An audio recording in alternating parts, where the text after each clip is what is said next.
2013, Ella Kissy Deborah died from air pollution at just 9 years old. There are two factors that went into her death. One is that she suffered from severe asthma, while the other is that where she lived in Lewisham, on the southeast of London, EU guidelines on safety limits for nitrogen dioxide were routinely breached.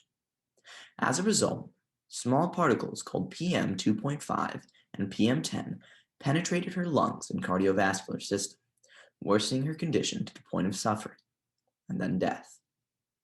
Air pollution comes from vehicles, engines, factories, refineries, incinerators, power plants, and pretty much anything combusting fossil fuels, a type of non-renewable resource, like coal, gas, or natural gas.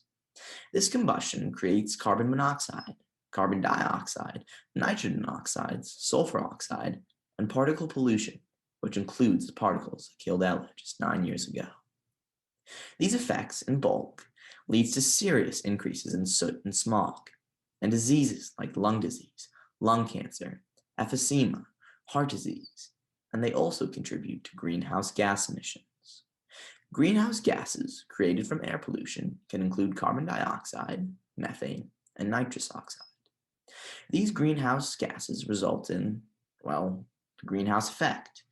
This is when the heat from the sun is prevented from reflecting back into space, trapping the heat into Earth's lower atmosphere and causing our planet to increase in temperature.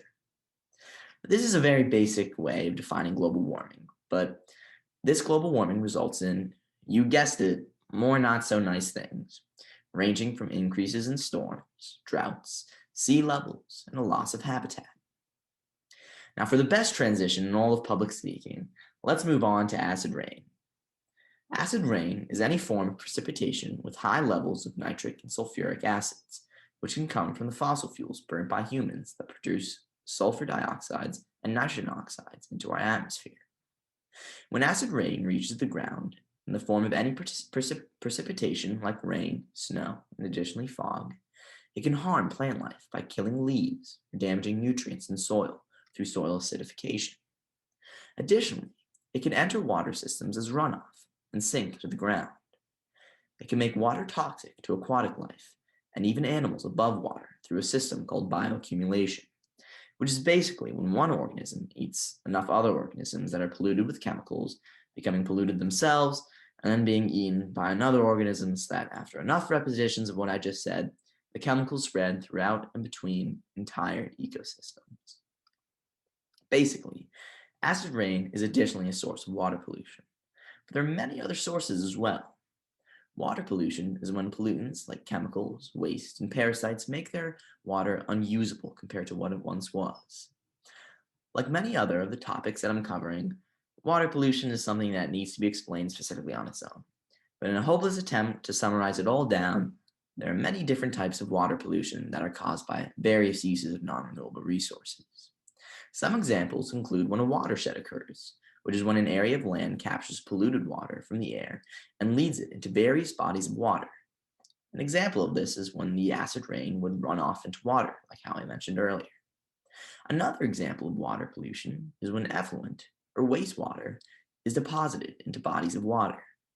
This could include sewage being dumped into rivers, harming the water and aquatic life there, or oil spills. Crude oil is a type of non-renewable resource itself, being the liquefied remains of ancient plants and animals. Once this crude oil is either drilled or pumped out, it's shipped to processing plants called refineries so that afterwards it can be converted into different petroleum products like gasoline or plastics. Oil spills are when this oil, as any genius might assume, spills, not just in water, which it generally is spilled into, but on land too. In fact, thousands of oil spills occur in the US each year. Boom, mind blown. Linking this back to water pollution, there are a couple other ways that oil spills can impact water. One way is that oil toxicity can spread through bodies of water both physically and through the bioaccumulation that I mentioned earlier. Oil spills can additionally cause fouling, which is when the oil physically harms a plant or animal.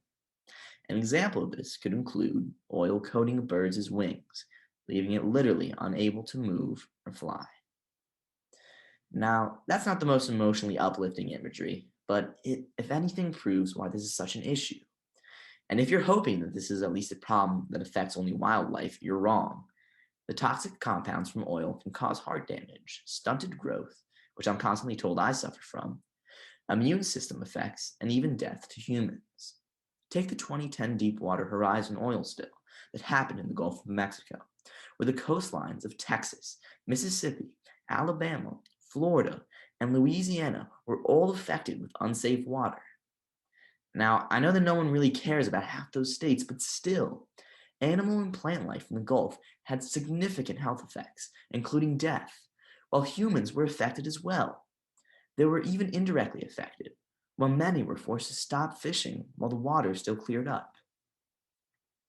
Now, returning back to Ella, at the start of this talk, you might have thought that she had a tragic story. However, you've never heard of her before, not because her story is any less of a tragedy, but because occurrences like this happen too often. Not just with the air pollution that intoxicated her, but with greenhouse gas emissions, acid rain, water pollution, oil spills, and other consequences that I didn't even explain, all which cause harm to human health, plant health, animal health, ecosystems, and human activities. Now, if you've been paying attention throughout this speech, rather than napping or playing games, you've likely realized that the root of all these problems, what causes all these negatives, is the use of non-renewable resources.